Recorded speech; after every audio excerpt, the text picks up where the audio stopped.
Okay, let's start our class for today. So, today we are going to be looking at financial instruments.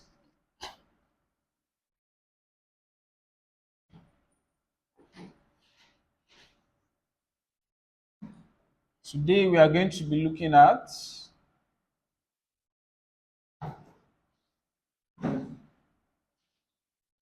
financial instruments. Let's see what we can do in 1 hour and see if you can get to where we are at VI. Then we'll be in a good position. So, last week we did a virtual class, and what we did there was IS 8 on accounting policies, changes in accounting estimates, and errors. And in IS 8, we learned about accounting policies. And I told you that accounting policy is just your IFRS and your conceptual framework. It's just your IFRS and your what? Conceptual framework. So on every item that an entity presents in its statement, in its financial statement, there is an accounting policy for it. Its revenue, it must tell us how did it treat it. They need to explain to us. And when we say how did it treat it, it of course will be in line with IFRS 15, right? Which are those steps that we learned. They need to state that in their financial statement. If you present PPE in your financial statement, you need to also tell us how did you treat that PPE. And of course, that will be in line with IS 16. Abi? That's okay. Initially, you measure it at cost, and these are the components of your cost. Subsequently, you use cost model, and this is how you determine cost model. That is accounting policy. Accounting policy is just about telling us how you treat individual items in the financial statement. So I taught you how you select those policies that you majorly use your IFRS and your conceptual framework. And you see, these policies, we said when you select a policy, you don't change. You don't change. You have to be consistent with it. However, there are two situations in which you can change your policy. Number one is when the change is required by an IFRS. Number two, when that change will result in a relevant and reliable financial statement. Those are the two scenarios in which you can what? You can change. And you see, when you change, you said that change is going to be applied retrospectively. It will be applied from the beginning of the earliest prior financial statement presented in such a way that when you are if you present 2025 account, for example, and you present 2024 account, you will start applying changes in accounting policy from the beginning of 2024. So when there is a retrospective application of a change in accounting policy, you'll find out that you would have three statements of financial position. One is the current year, two is the comparative period, and three is the beginning of the comparative period, just so that we can apply changes in accounting policies retrospectively. Then went on to accounting estimates. I made you understand that in reporting generally, we make use of estimates. Most of our figures are estimates. They are not an exact depiction. They are not an exact science. They are estimates. Like in determining depreciation is estimates. To determine useful life of an asset is estimates. To determine residual value is estimates. To determine this finance costs, when I taught you leases, is estimates. Impairment loss is estimates under IS 36. Value in use is estimates. We make use of a lot of estimates, so no doubt. So the thing is that, you see, estimate is based on the information you have at hand and your experience. So as you now move along, as you now use that item, you then have more information, more experience. So you find out that most estimates get revised, they will get changed. So when you change estimates, no problem. It will just change. The effect is always on the current and future periods. So when there is a change in accounting estimates, they are affected in the account prospectively. There are some changes that will only affect the current year alone. Like if you change, let's say, estimate of your allowance for doubtful debt, it's only going to affect this year alone. Or if you change estimate of your deferred tax, it's only going to affect this year alone, because those are items you estimate almost every other year. Okay, but if you change estimate like your useful life, for example, now it's going to affect this year and the future years. Or you change estimate of your depreciation method, it's going to affect this year and what? Because those are one-off changes that would affect going forward. So changes in accounting estimate is affected or affected prospectively. Then we talked about errors. That when we make errors in preparing accounts, it's not a big deal if we discover those errors early. So you made an error and you discover it immediately, correct it. Nobody has to know. You just correct it, then you move on. But where there is a big deal is that you have made the error maybe last 2 years or last 3 years or even last year. You are now discovering it this year and you have published your account. So that one is not easily corrected. So the way we usually correct that, also we correct it from the earliest financial statement, prior financial statement presented. So if the error is made last year now, we don't have to bother ourselves. We just adjust opening of our statement of changes in equity for this year. If the error is made 2 years ago, we just adjust opening of last year's account. But we cannot go beyond opening of last year, because in accounts we present current and previous. So the best we can do is opening of last year. Okay, so when we want to correct an error retrospectively as well, is one of the situation when you find entities presenting three statements of financial position, just so that if an error was made some years ago, you present this year, last year account, then opening of last year separately, so that we will be able to say, okay, this is where we started correcting the error from, and with it actually flow through. Yeah, and we solved some past questions online also. So that was what we did last week, which was what I will have taught you in class here. Now, today is financial instruments. So for financial instruments, the first thing you need to know is that there are two things I will talk about all through for financial instruments. Number one is I'll talk about debt instruments, and number two, I'll talk about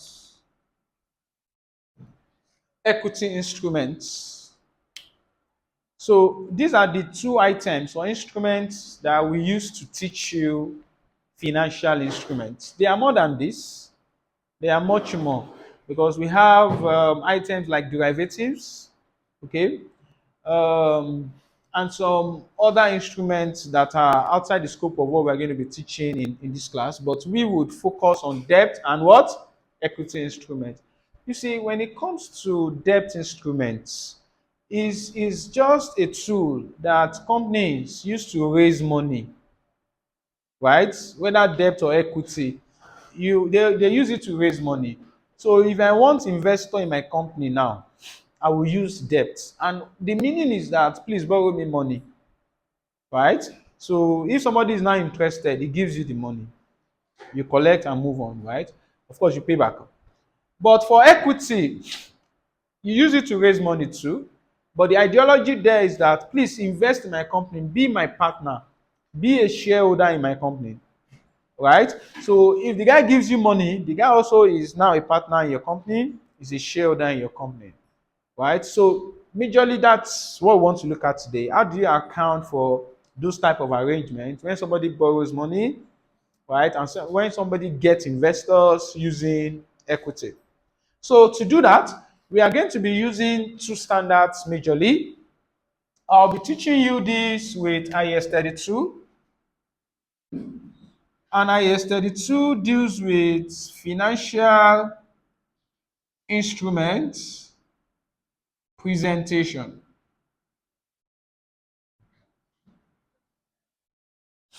IS 32 deals with financial instrument presentation. And also, I'll be teaching you with IFRS 9. And IFRS 9 is simply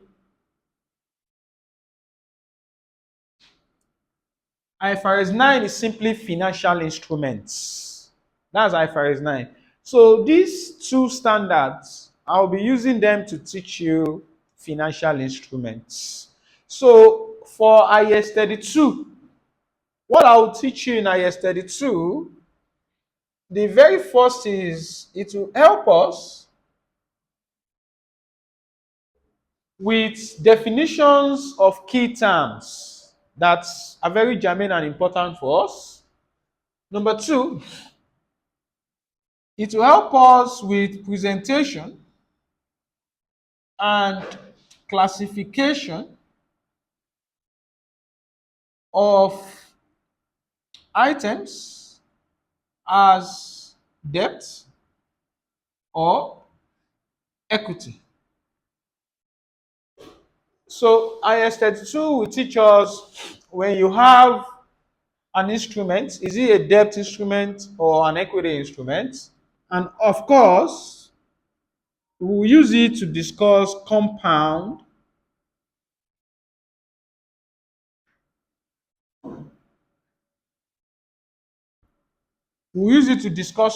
financial instruments.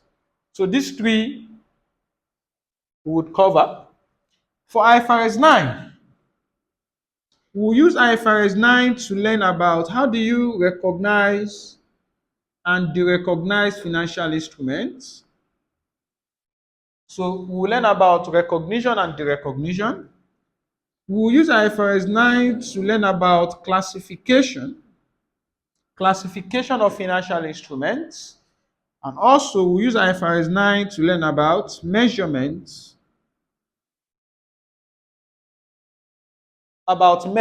of financial instruments.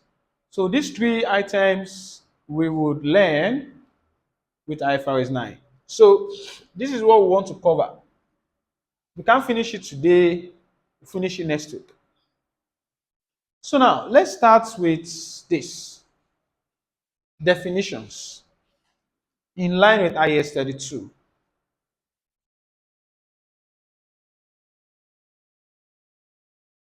And the first definition we'll look at is that of financial instruments.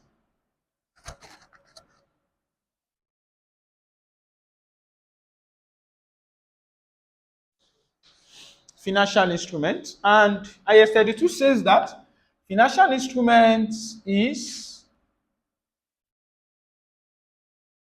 a contract that gives rise to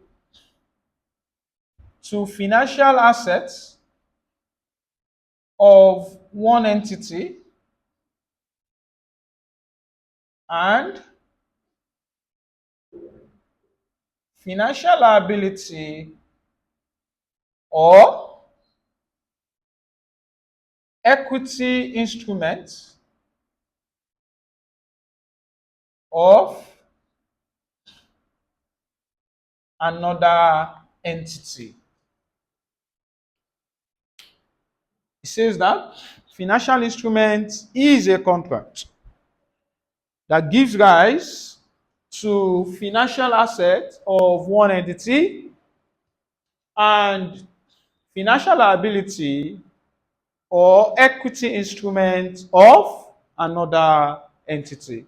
Is a contract. So before you can even say a transaction is a financial instrument transaction, there has to be a contract. Okay? Just like revenue must be a contract. Just like leases must be a contract. Financial instrument too must be a what? A contract. And this contract in question will give rise to financial asset of one entity and financial liability or equity instrument of another entity. Of course, when there is a contract, there must be at least two parties. So these two parties, one of them must have financial assets. And the other guy must have either financial liability or what? Or equity. You see, for the party that has a financial asset, to identify that party is the easiest because it's always the guy that is dropping the money. It's the guy that has invested. That's the guy that has financial assets. It's the investor. So it's always easy to identify him because he's the one that puts money down. That this guy invested, this guy purchased. He's the investor. So don't even think twice. He has financial assets.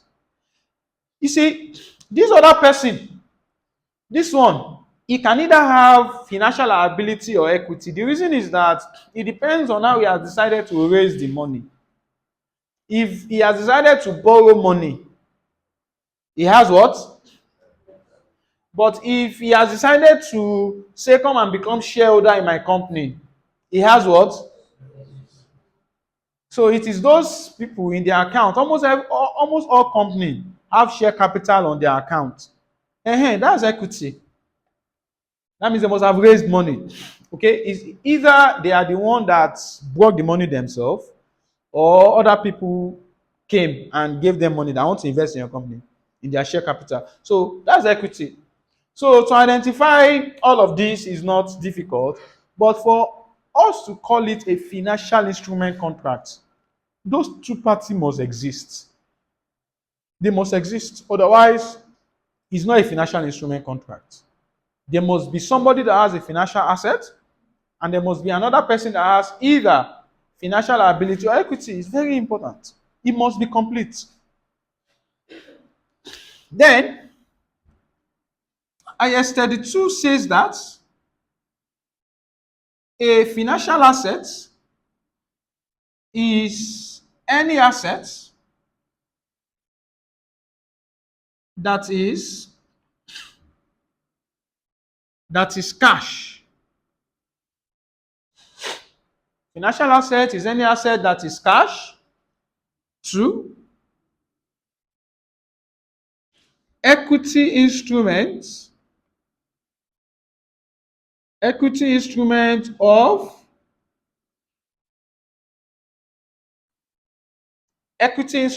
another entity. And 3,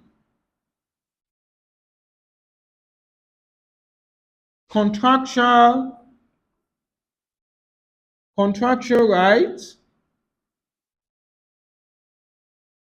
to receive cash or another financial asset from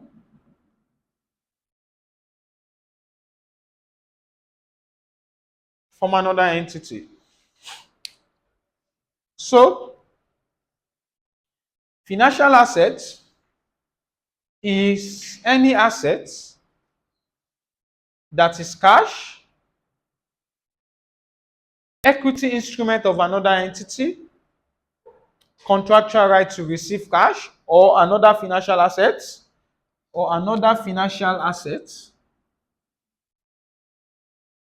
from another entity. So the first thing here is that financial asset is cash. Cash.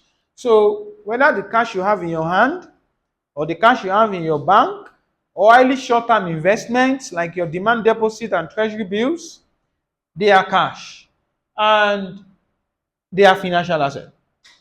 Cash is a financial asset. Equity instrument of another entity. This means investment in shares of another entity.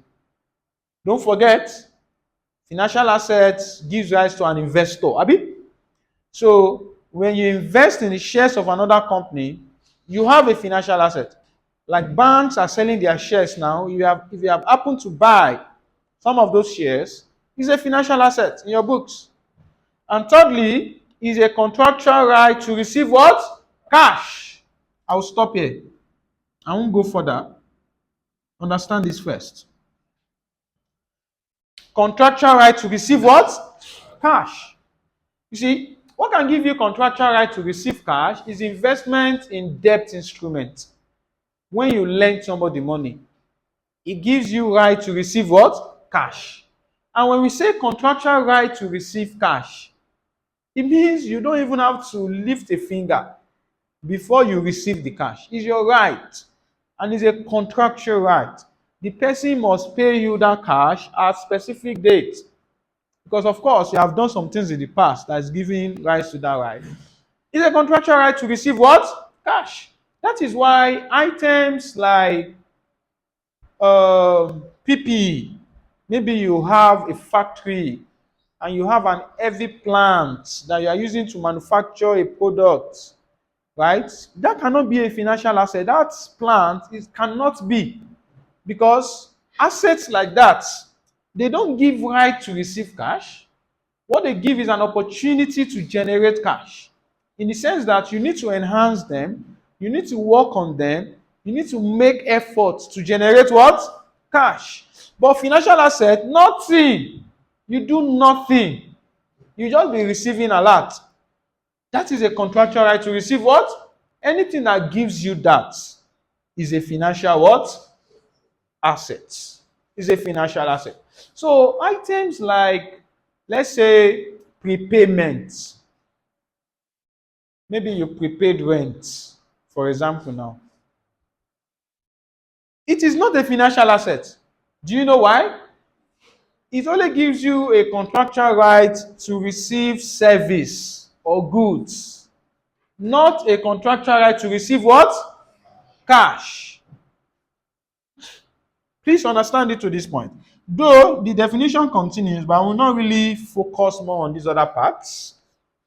I will not really focus, because they said, or another financial asset, okay, which could either be maybe cash or shares. If you have right to receive shares, it can also give rise to financial assets, right, from another entity. But understand this first. Probably when you understand this, then we can chip in this, probably when we are solving some past questions.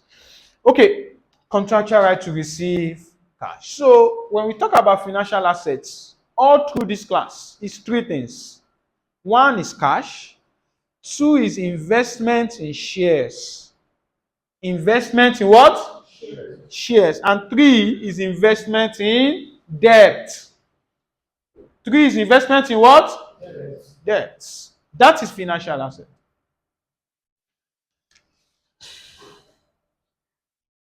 Lastly, is financial liability. Financial liability, he said, is a contractual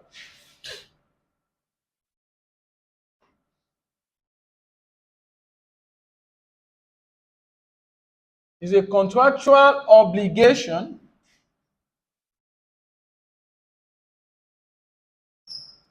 to deliver cash or another financial assets to another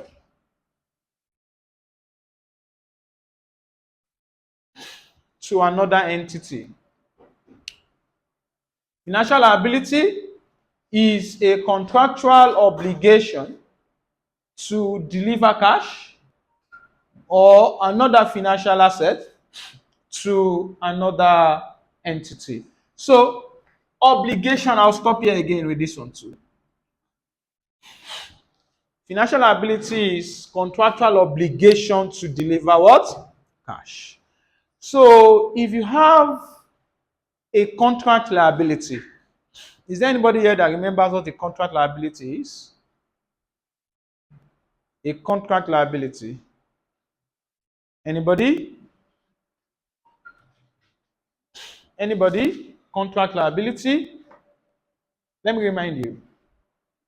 If you receive money, you receive cash, but you have not delivered the goods. I told you that you do not recognize that as revenue, but rather you recognize it as what? Contract liability. Yes. So if you have a contract liability, can it be a financial liability? No. Do you know why? Because your contractual obligation is to deliver what? Goods. Your obligation is to deliver what? Goods. Not cash. Not cash. So that's why I said for you to do well in your, because last diet, I think question 5 under section B or section C, it was a full question. All they were asking is they gave you scenarios and they say you should tell us whether the company has a financial asset or a financial liability. Understand these definitions, then you would be able to have done well in such a question. So that is a financial liability, contractual obligation to deliver what? Cash. Yes, cash.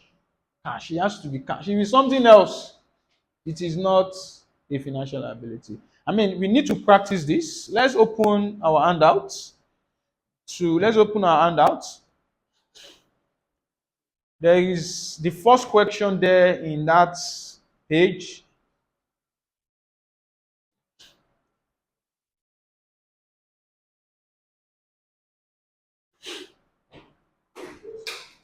Yes. Yes. That's page what? Page 138.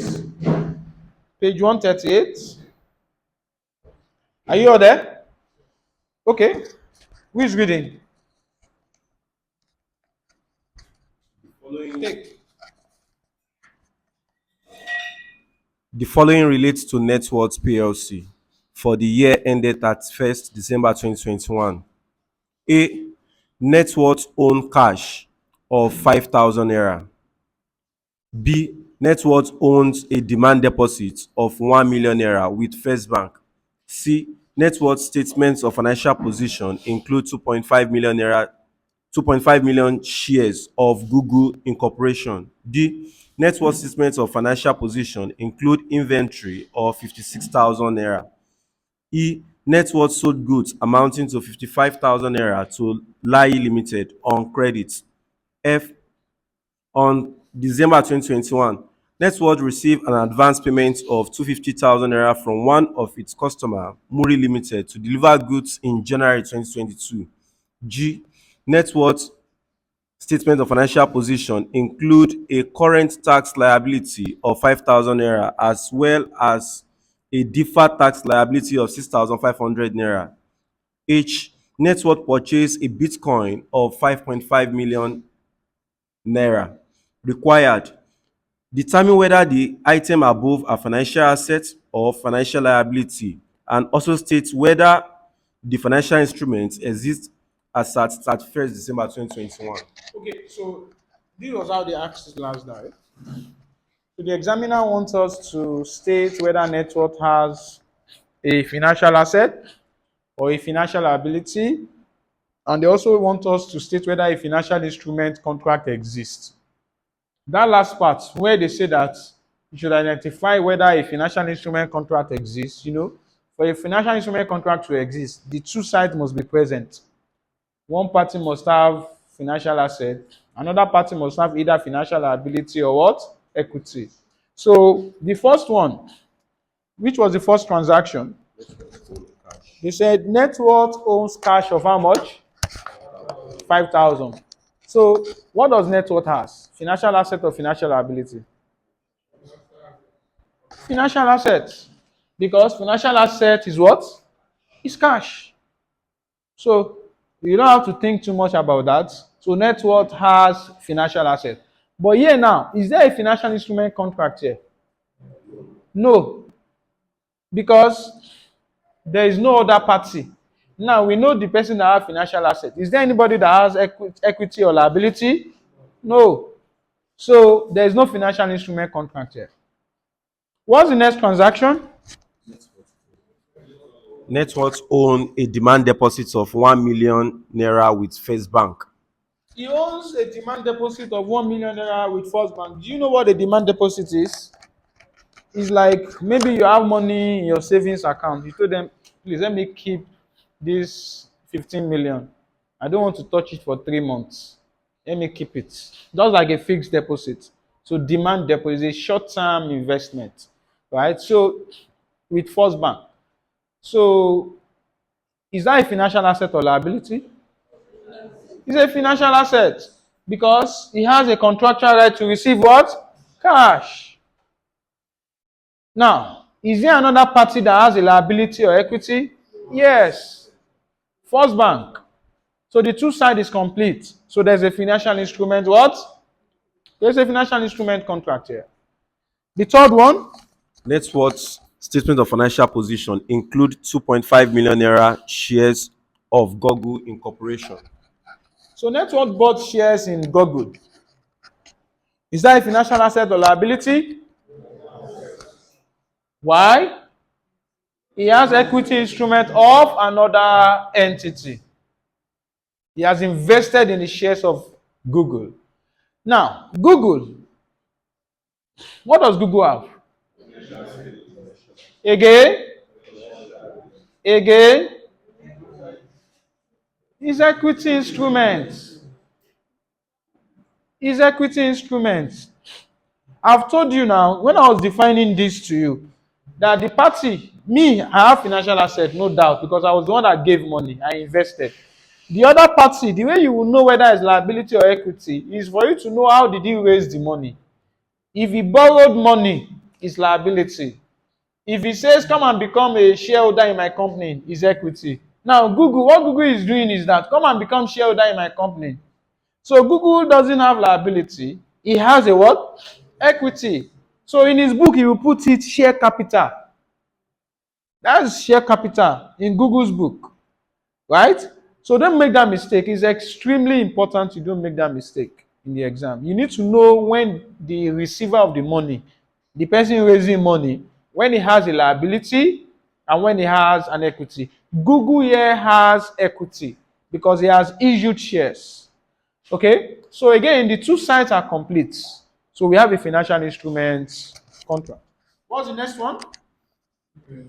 Net worth statement of financial position includes inventory of 56,000 naira. Now, inventory. Net worth has inventory. Would that be a financial asset or financial liability? None. None. Inventory is not cash. Inventory is not shares in another company. Does inventory give you right to receive cash? No, it doesn't. It only gives you an opportunity to generate cash. See, the effort people make to sell inventory, the money they spend to sell inventory, you see that it doesn't give you right to receive cash. If you buy a lot of inventory and you keep it and say, now I have right to receive cash, you go hungry. You'll not be able to pay salaries. Inventory only gives you an opportunity to generate cash. Go out there and sell. Work hard. Employ people. Pay them. Employ influencers. Pay them. Then maybe you sell. Right? So inventory is not a financial asset. It is inventory in line with IAS 2. Inventory is inventory in line with what? IAS 2. So there is no financial asset here and there is no financial instrument contract here. Next one. Net worth sold goods amounting to 55,000 naira to Lai Limited on credit. Net worth sold goods. Net worth sold goods to Lai on credit. Does net worth have a financial asset here? How? Trade receivable. Thank you very much. Trade receivable. It's sold on credit. Abi? So he has trade receivable. Trade receivable gives him right to receive what? Cash. It is a financial asset. It's an example of financial asset.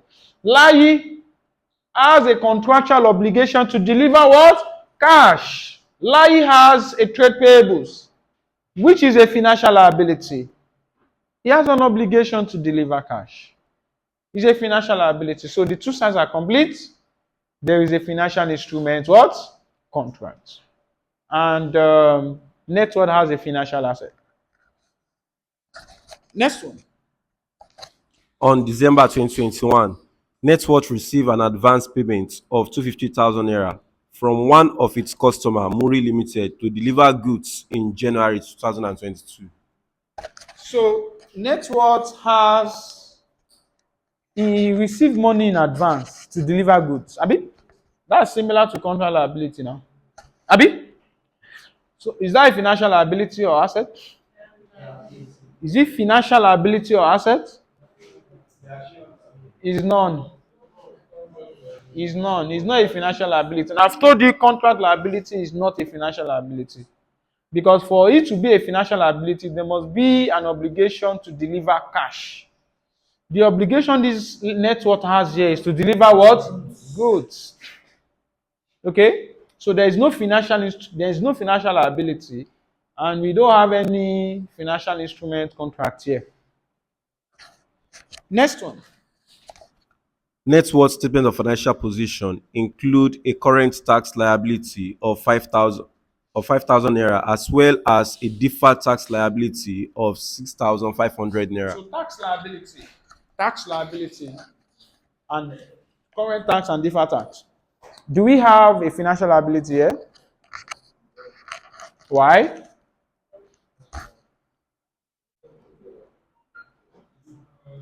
Why? Why do you have a financial liability? It's an obligation to deliver cash, but it's not contractual. It's not contractual. Is there a contract with anybody to pay tax? That doesn't mean it's, in fact, that means it is legal obligation, not a contractual obligation. If it's mandatory, it's not contractual. It's not like I agreed to pay tax. I am forced to pay tax. I don't want to pay, but if I don't pay, I know they will penalize me. They can even shut my company down. So I have to pay. That is not an agreement between two parties. That is an enforcement by one party that do this way, in which you have no option but to do it. I agree, it is an obligation. That is not what we call a contract. There is no contract here. In a situation whereby the tax credits, Yes. what they are giving to them, Yes. It's okay. It's still, I mean, the investment, you just credit your, it's just a way to net off your liability. You just net off your liability. By the time you are debiting your tax liability, instead of, you will still be crediting bank, just that you are now paying it through some other ways. So, I mean, the government, you think Dangote want to be repaying road up and down? He will have used his money to go to Hawaii or go to the Bahamas and enjoy his money, but he has to pay tax, right? So note it. According to IS 32, tax liability is not a financial liability. Even though there is an obligation to deliver cash, it's not contractual. It's not. It's a legal, it's an enforced obligation, which you have no choice but to act in that manner. So when we say tax liability is tax liability in line with IS 12. It's non-IS 32. It's IS 12. Last one. Net worth purchase a Bitcoin of 5,500 naira. Sorry, of 5,500,000. Bitcoin. You know what cryptocurrency is here? Bitcoin. Cryptocurrency. Is it a financial asset?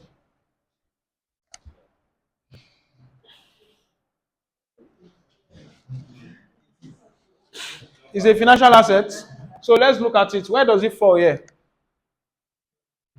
Is it cash? Is it shares? Is it contractual right to receive cash? Ah. I said, yes, to fall in one more than Bitcoin shares. Bitcoin doesn't mean you are buying shares in any company now. It's not shares, so. So you need to tell me, you're the one that said it's financial asset. If it doesn't fall in any of these three, that means it's not financial asset.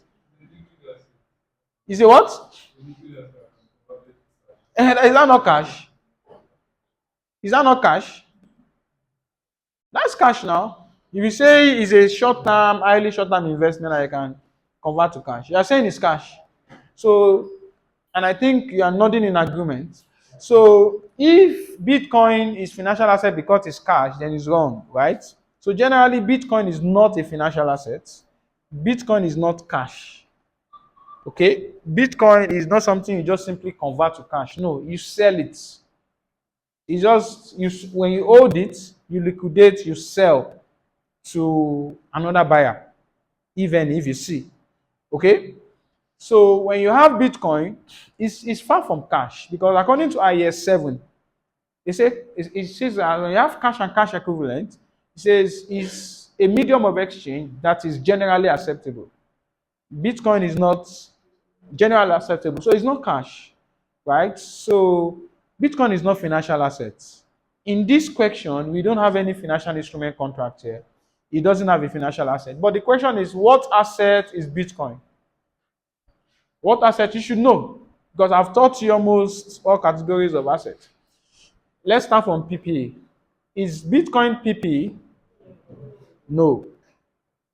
Is Bitcoin intangible asset? That's correct. Bitcoin is an intangible asset. It is intangible. However, it can also be inventory for those exchange that are selling those cryptocurrency. To them, it will simply qualify as what? Inventory, because they are holding it for what? For sale. They are holding it for sale. Okay, that's Bitcoin. There is last diet again. I can ask, maybe I would try and extract it or go and check it. Last diet, this thing we just solved, they have something similar. So look at it. If you have any issue, we can discuss it in class next week. I need you to see if you can attempt it. It's a 15 marks question. Check it, get back to me. Most of what they asked last diet, we have done most of it in this class already. Meaning, maybe ratio. We still need to do ratio. Meaning, if you go to the exam today, there's a likelihood that you will pass. It's almost, because last diet IS 38 was there, I think IS 8 was there, IFRS 15 was there, all of those things that we have already done in this class. We have done almost all that you need to. Cash flow was there, and I'm sure Mr. Ibrahim has already taught you cash flow. I mean, you're doing very well here.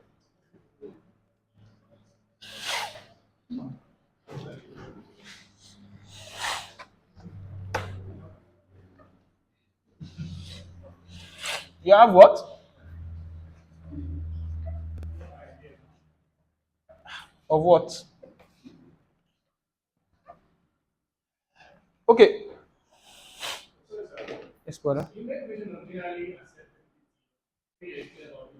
Yes, yes, yes.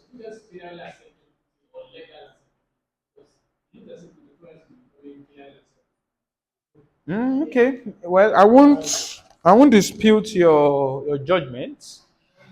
I won't dispute your judgment because I don't know where you're getting your data from.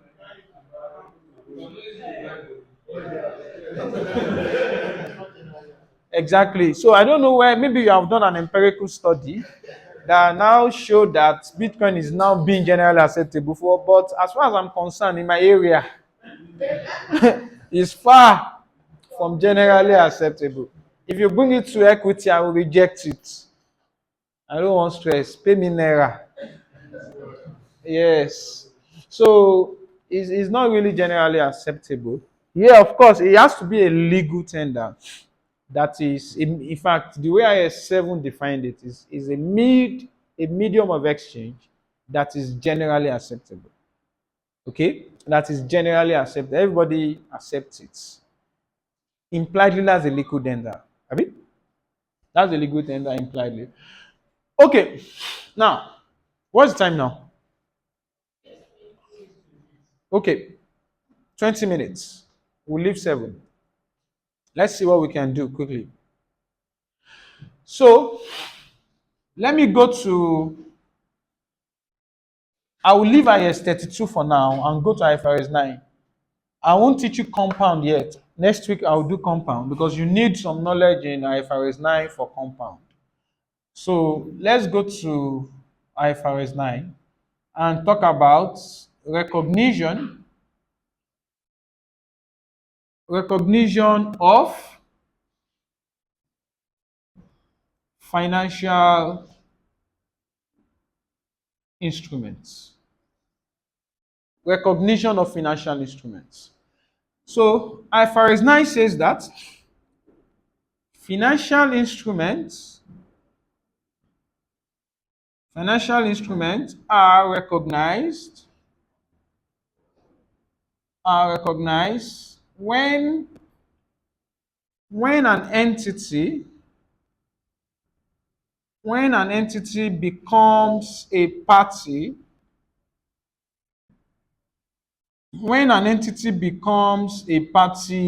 to the contract. Financial instruments are recognized when an entity becomes a party to the what? To the contract. I've already told you that financial instrument is a contract. So you recognize it or record it in your books when you become a party to that contract. And when do you become a party to the contract? Is either at the date you sign the contract, which is at the date of the agreement, or at the date of commitment. When some people want to buy shares or lend people money, they don't even sign any contract. They will just do transfer to their stockbroker and buys the shares.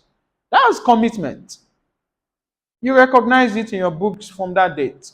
So you become a party to a contract either at the date of the agreement or at the date of what? Of commitment. Secondly, is the recognition of financial assets.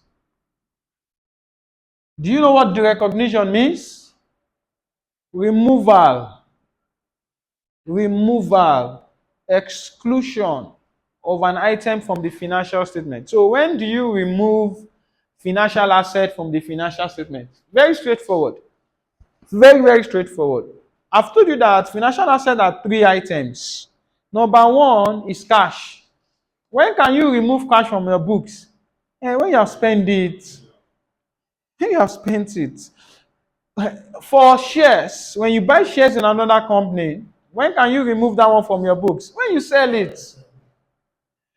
When you lend somebody money or you have right to receive cash, when can you remove that from your book?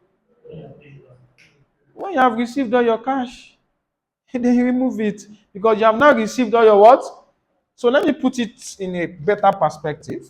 So the recognition, number 1, you recognize when the contractual rights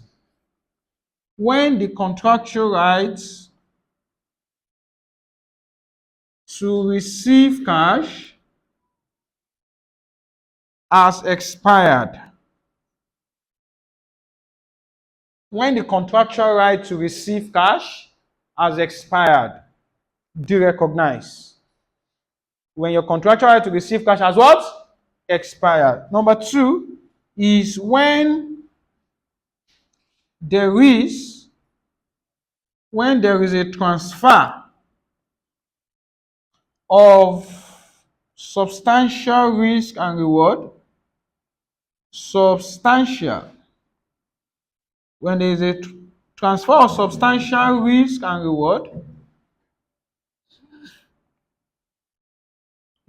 reward, attributable to ownership of the assets.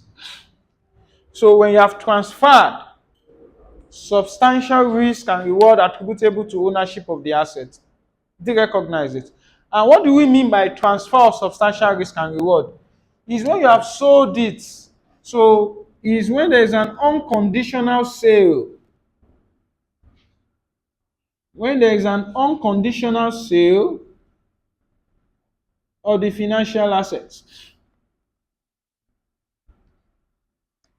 When there is an unconditional sale of the financial assets, then you can derecognize it from a book. So these are the 2 derecognition criteria for a financial asset. These 2 must occur before you can derecognize a financial asset from your books. Then Not the two, either of them, depending on which item you're dealing with. So the recognition of financial liability.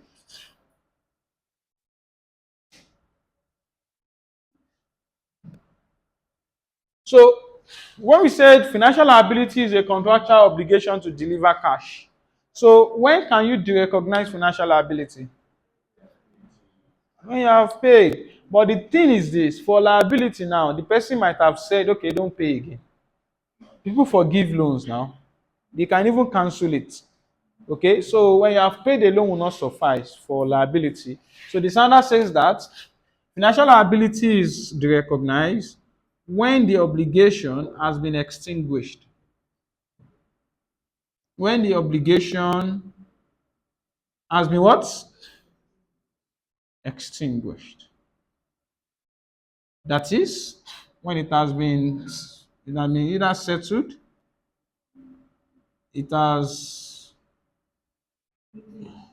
or cancelled, instead of written off, it's cancelled or expired or transferred, whatever.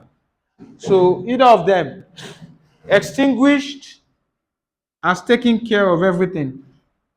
When it has been extinguished, then you can derecognize that from your what? From your books. Okay? There was a diet, not at your level here, at CR level. I can ask that they gave a scenario that a guy borrowed money. So he was supposed to pay in 5 years' time. After 3 years, that money he borrowed, he already has it to pay back. So he did not pay back, but he kept it somewhere. What he now did is that because he has the money, he just derecognized and removed the financial liability from his books. So they are now asking you that is what he did correct? Of course, no, it's not correct. He hasn't extinguished it. Yeah, he hasn't paid. It's not like they cancelled it. It's not that it has expired. You have the money, yes, and so what? Settle. Since you have not settled, you cannot recognize it. Continue to recognize it until it is what? Settled. That's the recognition of financial liability. Then the last one is equity. Can you recognize equity? When I say equity, I mean share capital. You can't, except on liquidation.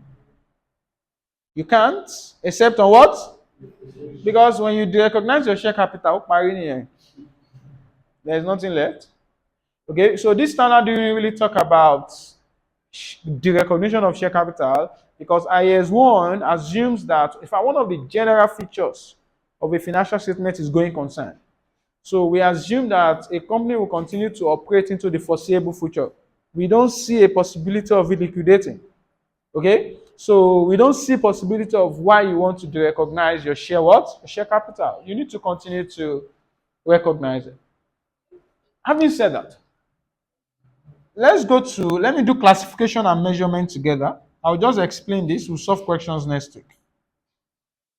So measurement of financial assets. No, measurement of financial instrument generally. So I'll pick you one by one. So for measurement now, there are three. When I say financial instruments, there are three. There's financial assets, there's financial liability, there's equity. Let me start with the simple one that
So let me start with financial asset. So for financial assets,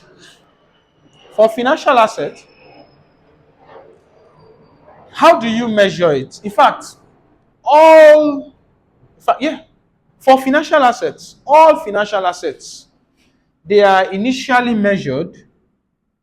All financial assets, they are initially measured at the the transaction at the transaction price. Financial assets, all financial assets are initially measured at what? Transaction price. And do you know what I mean by transaction price? The amount you invested. The amount you what? You invested.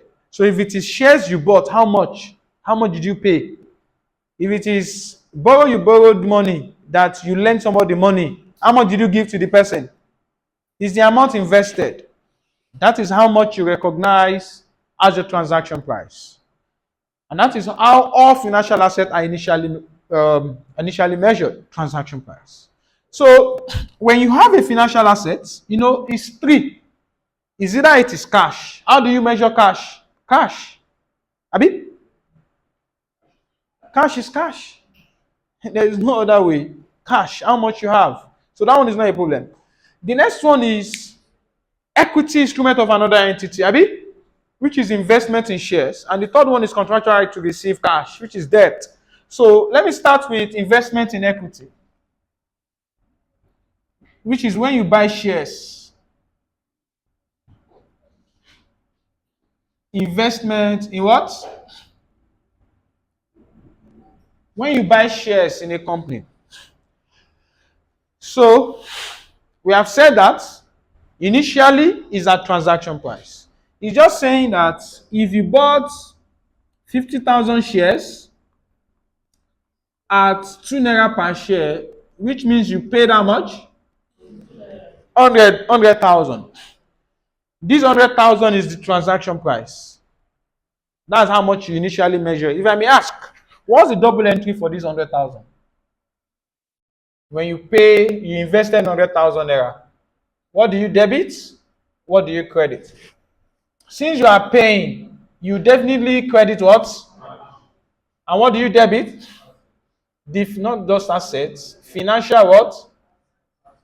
The financial assets.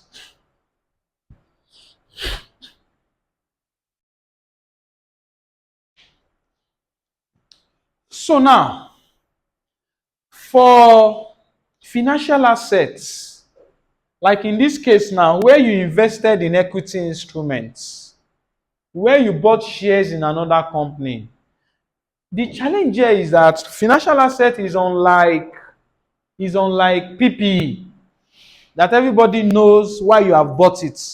Because for PPE, it's for production, it's for admin, or for rentals. It's always clear what PPE is.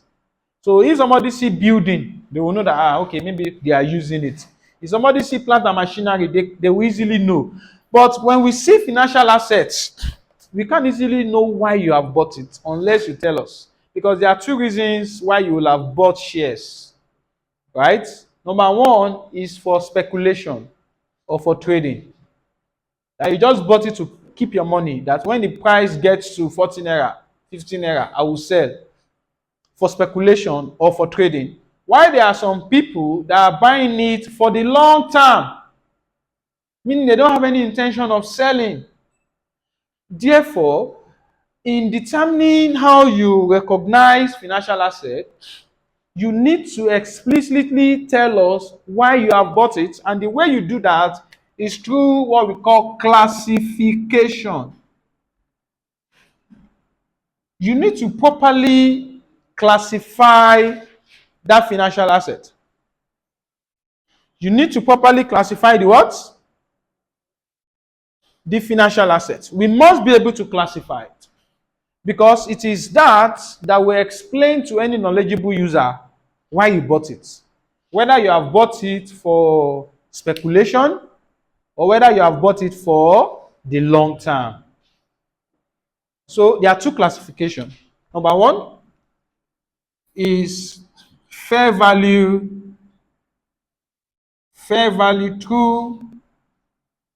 through profit or what? Or loss. Number two is fair value through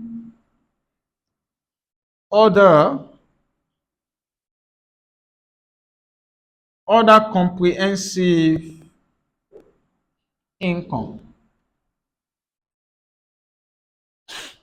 Fair value through profit or loss, and fair value through other comprehensive income. These are the two classifications that we have. For this one, which is fair value through POL, you classify financial asset as this if your intention is for speculation. That is, you are holding it for what?